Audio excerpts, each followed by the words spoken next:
some of the areas where we face the most controversy and the most debate in our current culture. And so I thought we could talk about that.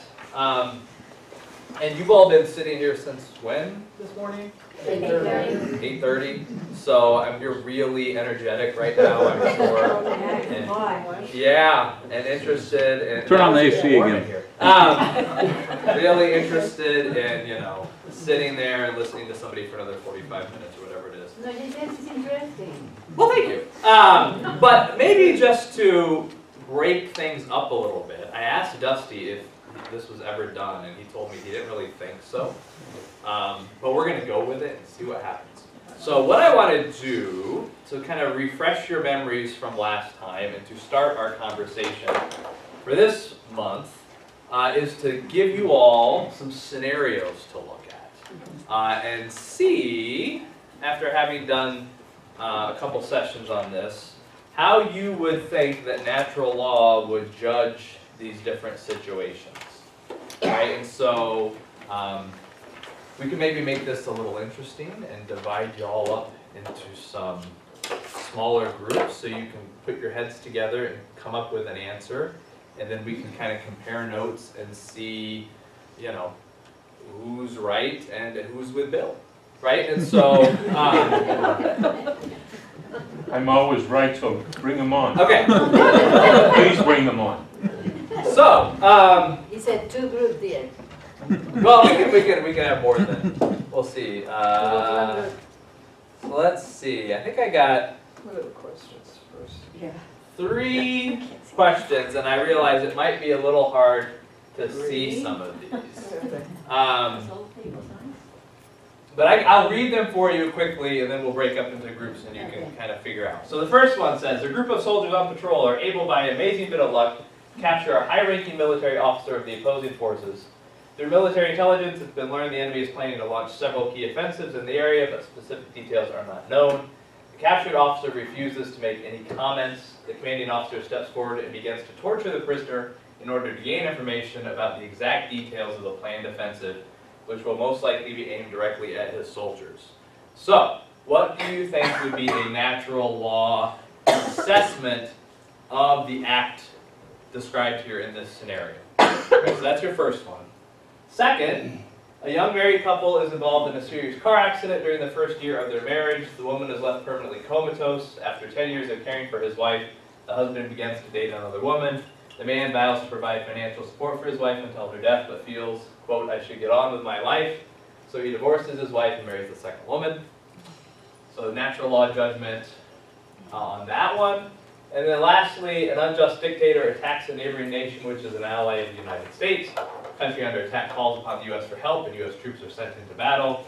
The war initially goes poorly for the United States. At a critical moment in the fighting, it's discovered through military intelligence that this dictator's only child is in a local hospital.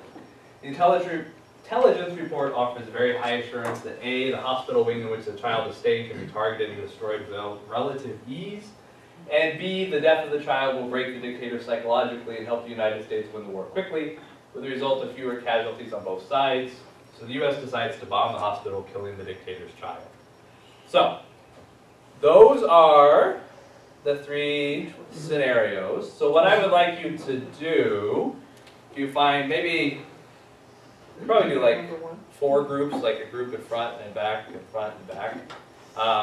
Husband, I want to stay in the same husband, but on the other group. Well, I'll leave that to y'all.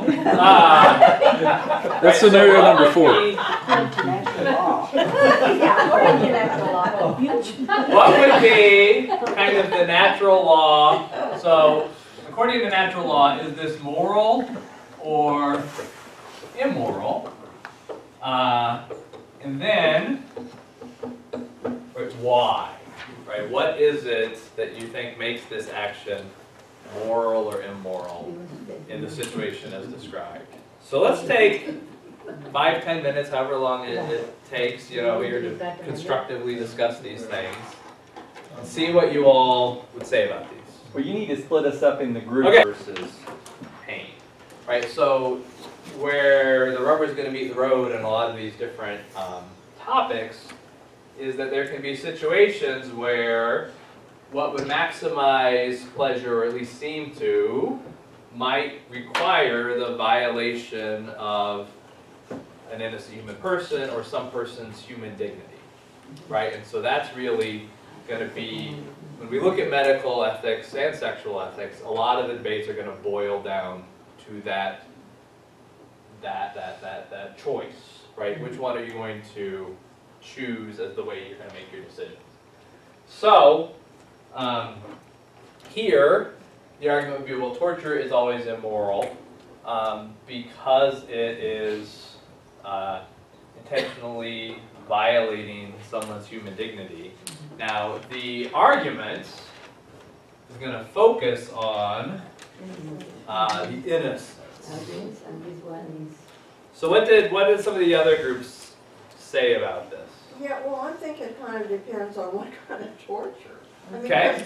Because even in like a police setting, they're gonna, interrogate somebody until they break, maybe, Yeah. And so I think if you go back cutting off people's hands or ears or, fingers, I don't think that would ever be permitted, but I think some forms of, psychological torture would maybe be okay. If you're not gonna harm that person, forever, you know what I'm saying? So I mean, this is one of the key questions, right? And so when you're having a debate in ethics, really in theology or philosophy in general, right? One of the crucial things you have to do is define your terms, right? What do we mean by this thing that we're debating, right? So what do we mean by torture, right? Because torture, I mean, to give you the shortcut, right? Catholic Church is going to say torture is always immoral, right? Torture is kind of like murder, right? Murder is by definition immoral. Murder means the unjust, intentional killing of an innocent person, right? So now, not all killing is murder, right? Although sometimes we use it interchangeably, but they're not the same, right? Murder is a more specific description of a type of killing, right? So not all questioning, not all interrogation, not all is going to be the same thing as torture, right? So if you remember, see, when I teach my undergraduates, I can't say half the things I want to say because they're all so young, none of them remember anything. None of them, practically none of them were even alive. Well, I guess they were in diapers during 9/11, so it's very weird trying to talk to them about this. But if you'll recall, right, enhanced interrogation was a big thing, right? Where's the border line between enhanced interrogation and torture, right? And is waterboarding, for example, enhanced interrogation or torture? Now, look, there is not that I'm aware of, there's not an authoritative church teaching on this is torture versus this is enhanced interrogation. What I would say, what many people in Catholic ethics would say, right, is torture is always wrong. Torture is when you cross a line and where you are intentionally violating someone's human dignity, where you are moving from another way of thinking about what we mean in Catholic ethics or natural law by some of these things. Is this a who or a what? Right? Once you start treating the person as a what instead of a who, you have kind of crossed the line. Right now, what hangs up a lot of people in these kinds of scenarios is, are they innocent? Right? And we will get into this more in the next course, but in terms of just war theory and thinking about the use of force in defense of justice, for those purposes, what we mean by innocent doesn't mean morally pure.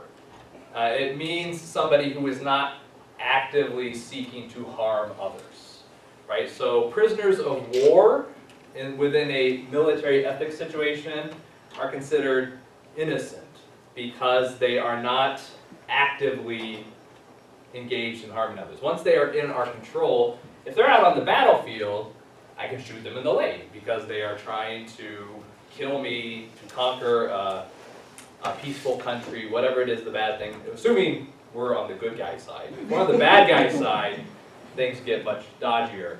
But assuming we're on the good guy side, I can use force to stop enemy soldiers who are actively seeking to harm others, because in that case, they are not innocent, right?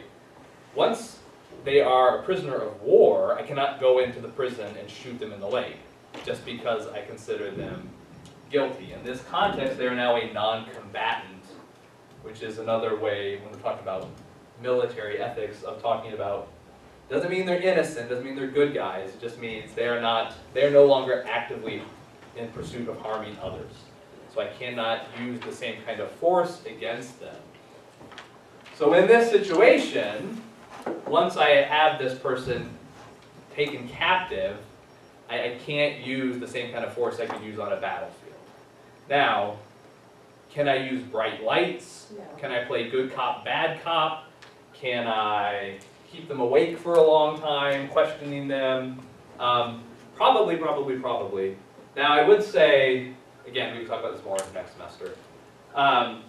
It's not just physical torture, though, that would constitute torture, right? There are mental types of torture that would, I think, violate the natural law principles, right? So some of the things, for example, that happened at Abu Ghraib, those were not bamboo and fingernails or cutting off digits, but I think it would clearly cross the line into intentionally trying to psychologically maim people, basically, right? That a line gets crossed.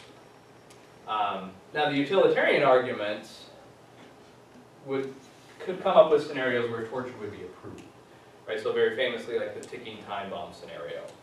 I have a terrorist who knows where a nuclear bomb in New York is. Do I torture him, right? At the end of the day, natural law might force you to say no, even though many of us would like to say yes. The utilitarian argument would say, in the right circumstances, yes, that would be the moral thing to do, right? Given the benefit that would come from getting that information versus the pain inflicted on one terrorism suspect. Realities are more complicated than that. We'll talk about that.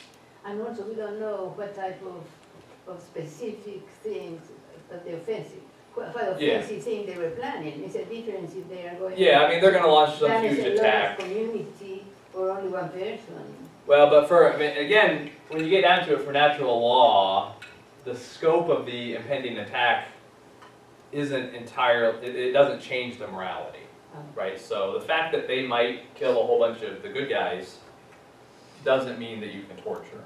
Mm-hmm. Another way to kind of refresh our memories from Wait a minute. be cognizant of that fact. You know, I teach students every semester who find themselves on the others, who find themselves disagreeing with church teaching on sexual ethics all the time, right? And so trying to present my job, according to the mandatum I signed with the bishop, is to teach the Catholic faith to the best of my ability as I understand it, right? And so one of the, I try not to pretend that it is easy, right? That natural law can force us to make very difficult decisions, right? And that there are often very high costs to be paid in terms of sort of extreme situations that people face. So my goal is simply to the best of my ability, present the church's teaching as I understand it on these issues. Now again, where that line is between enhanced interrogation and torture is not my area of expertise. It is not something that you can look up in the catechism. It is something that people debate, right? So that is something that we can question, right? So the idea that in natural law the ends don't justify the means is part of natural law. Right now, it does what I was going to talk about here a second ago, right, is that there are, when we're looking at a moral act, there's object, intention, and circumstances. Right, and what we have to think about when we're judging moral acts are all three of these, right? What's the nature of the act? What's our intention in doing it?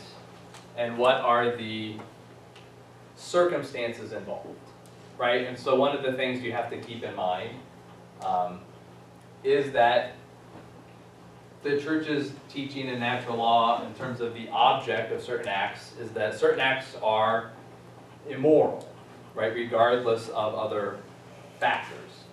But when we're making moral judgments, intentions and circumstances still do matter, right? And so, for example, a young woman who finds herself facing a huge crisis socially, financially, maybe in terms of her own health, who chooses to have an abortion, right? The church would say, look, abortion is always immoral. However, when we are dealing with somebody who's made this choice in an extreme circumstance, you have to take the circumstances and intentions into mind when you are making judgments or when you are dealing with people, right? Because those things can have a significant impact in terms of culpability, right? That it can, somebody who chooses to have an abortion simply because they find a child inconvenient at that time has different circumstances and different intention than somebody who has been told, who has multiple children already and who has been told is going to die as a result of this pregnancy, right? That's a different circumstance, different intentions. Does that make sense? Mm-hmm. Right, so this is not to say, right, and again, it is easy to talk about many of these situations in a classroom, right, as opposed to dealing with them in real life. I'm a Catholic theologian who signed an agreement with the bishop. I have to present what the church teaches to the best of my ability to do that. You know, it is much harder in all kinds of situations, both in terms of military just war stuff, in terms of sexual ethics, in terms of medical ethics situations that people, right? It is much harder out there in the real messy world to make these kinds of judgments, right? So this is not to deny that. This is simply to say,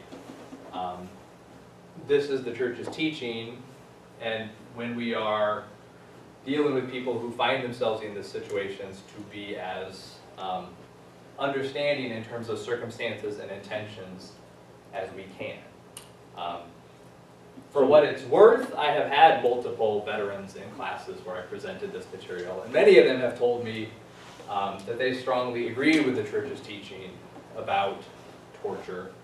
I had a young man of Middle Eastern descent who was in the Iraq War, who found himself in the position of being part of the intelligence officers who were supposed to extract the information. And he had very strong experiences in that situation, which led him to strongly disapprove of a lot of those methods. So there are... So the culpability you're talking about is spiritual. Culpability is how responsible you are for a Spiritual. choice. Yeah. Right, so, you know, it is... We don't want to say that the nature, the morality of the act changes if the stakes are high, right? But the way we evaluate those situations, we have to keep in mind the circumstances, the intentions that are involved. So you kind of say they're mitigating circumstances. In like terms you of said, responsibility, legally, yeah. Yeah, and Yeah. that would be morally also. And it happens in the legal system too, right? This is Right. where you recognize that there are certain factors Mhm. that are involved in that. So the answer to number one is? Well, according to church's teaching, right, it would be, it's immoral to torture. The question is, What is what constitutes torture. And again, in extreme situations, people may take steps. And you have to keep in mind the extremity of the situation, even if we're going to say we are committed to this idea that torture is never the right approach. Dr. Papsdorf? Yeah. I know you're probably not intending to spend this much time on this, but while we're kind of fleshing all this out, if I could contribute maybe an idea that might help with this is the way that the church has tended, and I'll see if you agree with me on this, is the way that the church has tended to deal with these major doctrinal statements is that we set the doctrine, we as the magisterium of the church, in a way that is most congruent with natural law philosophy and with the gospel and with the wealth of tradition. But the church always has this kind of pastoral aspect which recognizes that each individual situation might compel him or her to act in different ways. And we see this happen on both sides of the spectrum, that sometimes we let the pastoral influence the doctrinal to an extent that the doctrine can get corrupted when we're trying to account for all of these individual scenarios. So the point is that no one's going to deny the fact that somebody in a situation like this may very well be compelled to make a choice other than what fits with our formula. But it's still prudent to have the doctrine set to the best of our ability. I don't know if that makes sense. It's the best we can approximate what's going to be helpful in forming these decisions. It's not to say that if you're in that decision, you're going to make that, or that you'd be culpable for making a different decision, possibly. But we leave that to kind of the individual situation. We leave that to, you know, the pastoral discretion of your confessor, for example. So there's lots of, I guess what I'm trying to say is there's lots of scenarios that I've drawn on boards that I know that if I was in that situation, I wouldn't do it. I would probably choose the one that is not congruent with what the church teaches, because I would have my family members or my friends or the people I'm responsible for in mind. But that doesn't mean the doctrine is bad. That's what requires us, I think, to come to it with a lot of humility. I agree with what you're saying.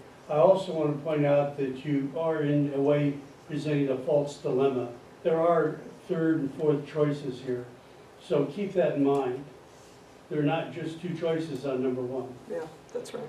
Yeah, I mean, you could use, you know, methods of trying to obtain the information that would not count as torture. And again, as trying to say, you know, what the definition of torture is left, right? There are lots of things that are a matter of prudential judgment, right, in terms of Catholic ethics. Right? There are certain principles. Again, we might acknowledge we may not be able to say, yes, I would follow these principles. I mean, there are women who are facing, I mean, I think, you know, this stands out for me in teaching my undergrads. There are people, young people, who find themselves facing really severe circumstances and are told abortion is never an option, right? And there are people who do it for frivolous reasons, but there are young women who face really, really challenging choices, right? We can't, though, cross that line and say, well, I mean, there are women who are the subject of incestuous assaults, right?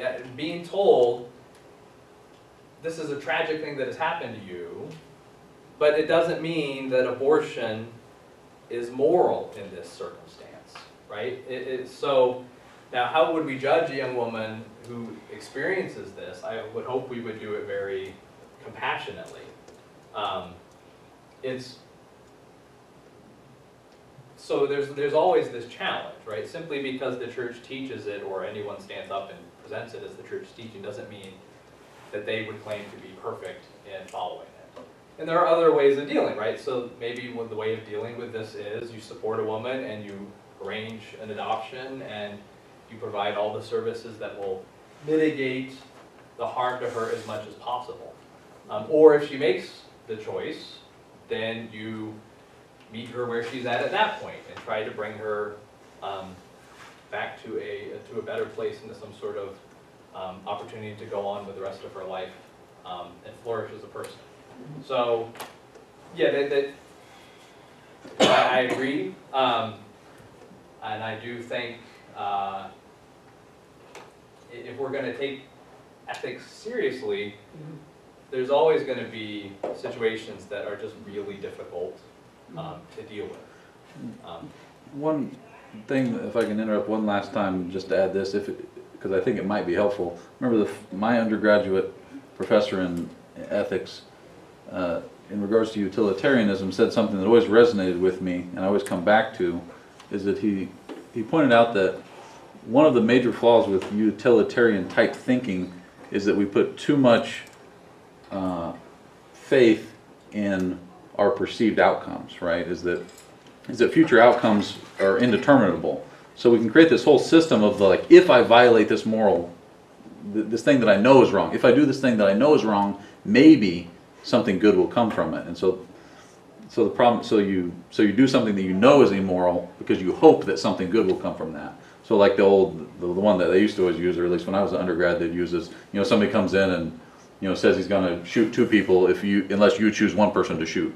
Well, who's to say that that guy's really going to shoot 2 people? And so you go and you shoot one of your friends, and then it turns out this guy's just nuts, and he runs out of the room, raving like a lunatic. He wasn't going to shoot somebody anyway, is the point. And so, just something to consider when we're looking at these things is that you can control what you do. You can't really control what others do. So, I'm done interrupting. That's okay. That's a good point though, Dustin. And I mean, to kind of skip a little bit, I mean, number 3 is obviously going to be simpler version, I think, of this dilemma, right? That you can't intentionally target a non-combatant, obviously a child. That would be somebody innocent. Yeah. Very innocent. I think that would make it definitely wrong. So it is a, again, but it would be an illustration of these different ways of looking at it, right? That you could find using utilitarianism, you could conclude that this is the right course of action, right? Whereas intentionally targeting a child can't be the right course of action. Again, though, recognizing that people in an extreme situation facing these kinds of choices, we have to keep in mind those circumstances, their intentions, and talking about and judging those kinds of behaviors. What about number 2? Oh. I think on number 2, I'm very saddened by that. And the reason I am saddened by that is that paragraph, that question, I really don't think would have been asked 50 or 60 years ago. Yes. I truly think that when we took the vows of marriage, and Will and I have been married over 50 years, when we took that vow promise, I gave my word. And I know this is hard. It's very hard to do situational ethics, but I'll cite I just got done with the life of Arthur Conan Doyle, who wrote Sherlock Holmes.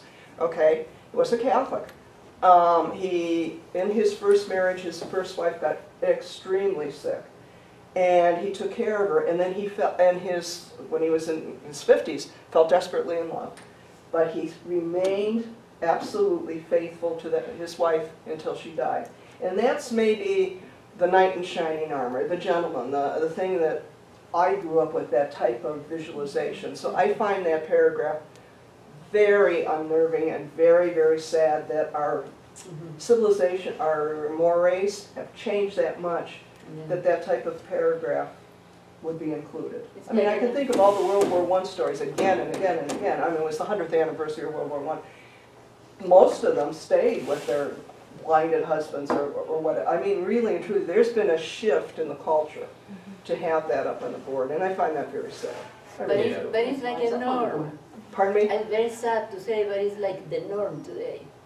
Well, I mean, obviously marriages end for much more trivial reasons on a very regular basis. In our group, we say this is immoral because he entered into the sacrament of marriage the first time, and it says, till death do us part, for better or for worse. This was for worse, because he became comatose. But where is his part of the promise? Why doesn't he wait until she dies? Well, I think that that is, and to echo what Cassie said, but that is the epitome of self-love, of thinking of, you know, of himself first. I need to get on with my life. He's not being what marriage is truly supposed to be, which is giving of yourself to the other, service of the other, not self-focused, and that's like, you know, it's just so prevalent now more than ever, and that just, he looks for an easy way out, so there's no moral way, you know, that would be more of a utilitarianism. Yeah. Now having, Decision to. I mean, I agree. I do think it would be important to recognize that this is a fairly extraordinary circumstance, right? But And it that- happens. It does, right? It does happen, well, it happens much more nowadays with increasing prevalence of dementia, right? That there are lots of people who have a spouse with dementia who find themselves in more or less the same sort of situation, right? The spouse is not comatose, but is not a partner, not offering support, right? And is largely dependent, right? So there are, and again, I've had people in classes say, oh, you know, I've had her best friend found themselves in precisely this situation, and did remain faithful to marriage vows after meeting someone else who was on the flip side, right? A man whose wife was severely disabled, and supported each other platonically until the death of their spouses, and then ultimately got married. But it does, I think it's important to recognize that there are people facing, these can be very trying circumstances, right? And to keep that in mind when we're thinking about these sort of situations. I mean, the other useful thing about using this example is it brings up this focus in natural law on the human person, right? That for natural law, and one of the defining differences between Catholic ethics and the ethics we encounter in the culture, right, is that a lot of other arguments adopt a sort of a functionalism when it comes to the person, right? So functionalism would say that personhood depends on some particular function, consciousness, rational ability, these kinds of things, right? And so that somebody who lacks the ability to perform that function is therefore not a person, right? Whereas in Catholic thinking, we treat all human life as a person from conception to natural death, right? As we hear all the time. So that's another, right? So a lot of people would say, well, he made a vow, but that person is really no longer there, right? It's just a body, right? Whereas, and again, I mean, you can see why people would think that. The challenge is, once you adopt a functionalist definition of the person, you find yourselves in lots of dangerous situations, right? If we're going to start to define personhood based on somebody's ability to do, right, where do you draw that line? How do you draw that line? How do you avoid situations where you could deem someone not a person who ought to be treated as one, right? So it opens up all kinds of dangerous outcomes. I guess I really don't like question 2, and the reason I don't like it is because although I think it's wrong by divine law, I could see where someone, certainly through utilitarianism, justified, but what really bothers me is I think someone could justify it through natural law, which shows me that natural law isn't quite as good as I thought it was. Well, I think natural law would still affirm, like Catholic ethics, the permanence of monogamous heterosexual marriage. You think that's included in natural law? I think it is, right? So I had a lower bar. For example, if you look at the church's teaching on marriage, right, there's sacramental marriage and natural marriage. Now, sacramental canon law is not my area of expertise, so feel free to correct me if I'm a little off. But natural marriages can end, right, according to Catholic theology. In particular, if So natural marriage is when you have non-baptized people who are married, right? If two baptized people are married, it's a sacramental marriage, right? Once a sacramental marriage happens, there's no way to end it short of the death of one of the spouses. If it's not two baptized people marrying, it's a natural marriage, which can end, but the only way it really ends is if one of them chooses to leave the other, there's something called the Pauline privilege, right, where the church can free you from that marriage if you are seeking the church's guidance. You have said you would be open to resuming this marriage, but the other person has left, right, and has gone with someone else or just abandoned, right? Then the church would say, well, this marriage has in fact ended. But that's still a pretty high bar, right, in terms of what would constitute. So I don't think there's a lot of wiggle room in a non-Christian natural law for divorce, right? It's Okay, good.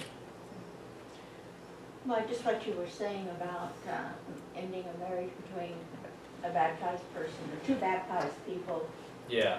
or whatever, you know, so I assume you're talking about the church granting an annulment. Well, no, that's different, right? An annulment is not the ending of a marriage. An annulment is saying a marriage never took place. Okay, so if the church says the marriage has ended, do they not still have to get an annulment?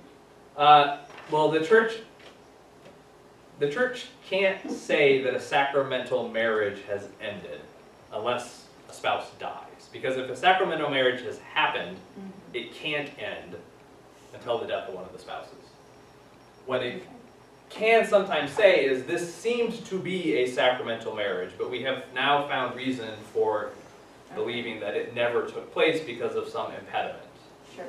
Does that make sense? Yeah, I was just the way you said that, I thought, well, wait a minute, because an annulment, they're saying there was something wrong, Yeah. that there wasn't never really truly a sacramental marriage.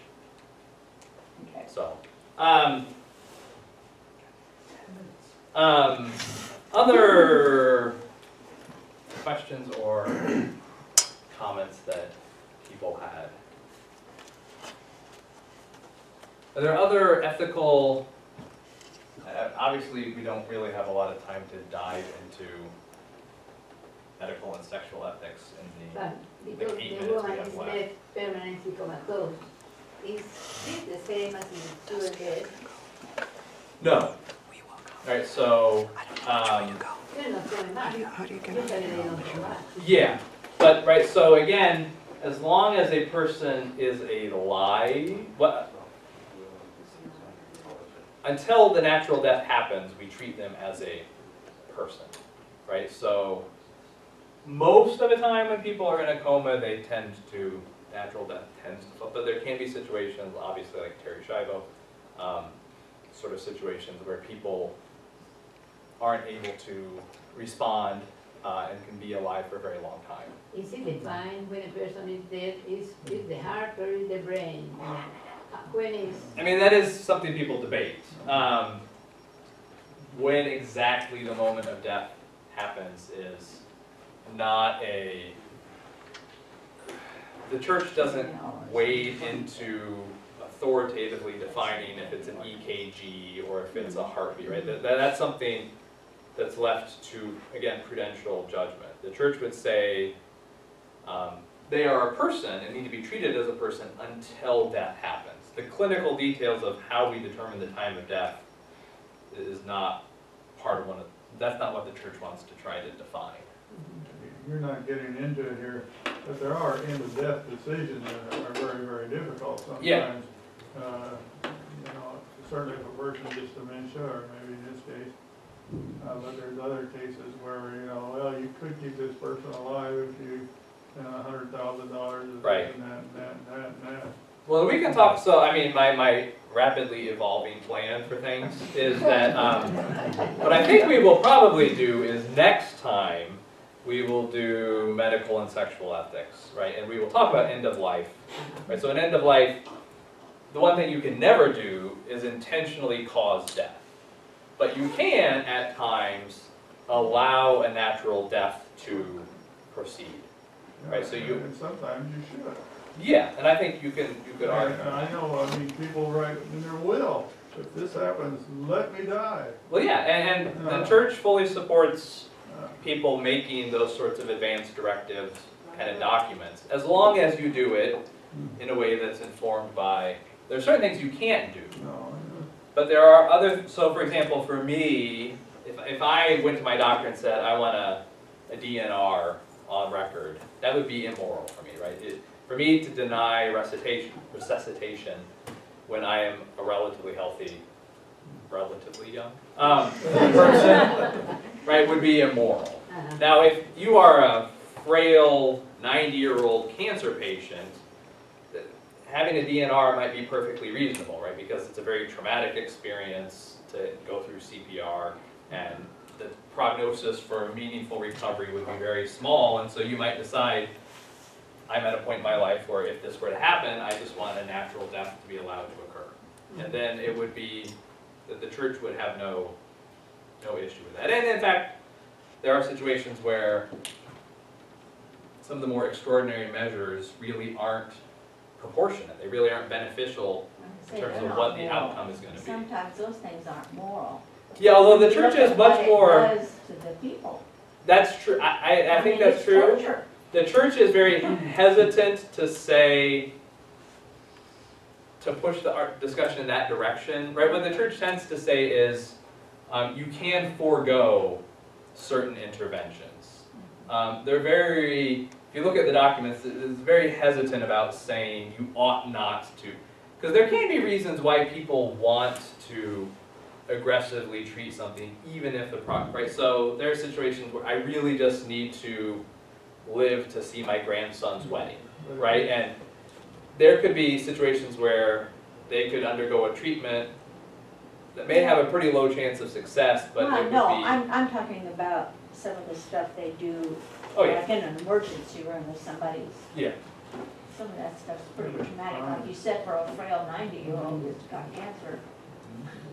Yeah. They shouldn't even do that. Yeah, and we can talk about that next time, because that is an important thing. And that's something a lot of Catholics, I think, don't understand well. I think there are a lot of Catholics who, for a variety of reasons, think that the Church's teaching is that you have to do everything you can to extend biological life, and they see any deviation from that as the same thing as euthanasia. Right? But there's an important difference between allowing someone to die and causing someone to die. And frankly, I think some of that actually, in a weird way, gives some impetus to the movements for euthanasia and physician-assisted suicide, because people see these very traumatic end-of-life experiences that can happen in hospitals, and they say, well, I don't want that, right? And so they see these ways of causing death as a way to, or I think a much better response for the Catholic perspective would be to revive the tradition of a good death, right? That you can support people in the natural dying process in a way that will allow them to find resolution with their family, resolution spiritually and with the church, and can support them, never cause death, but support them through the dying process in a way that allows them to get... Well, that's what hospice... Yeah. And so the church, I think you could say, is very much in support of more availability of hospice and palliative care for people in order to allow those good deaths where people can have those conversations with family, recourse to the sacraments, all that kind of stuff. So, okay. Well, we will come back to that in January, something? January 12th.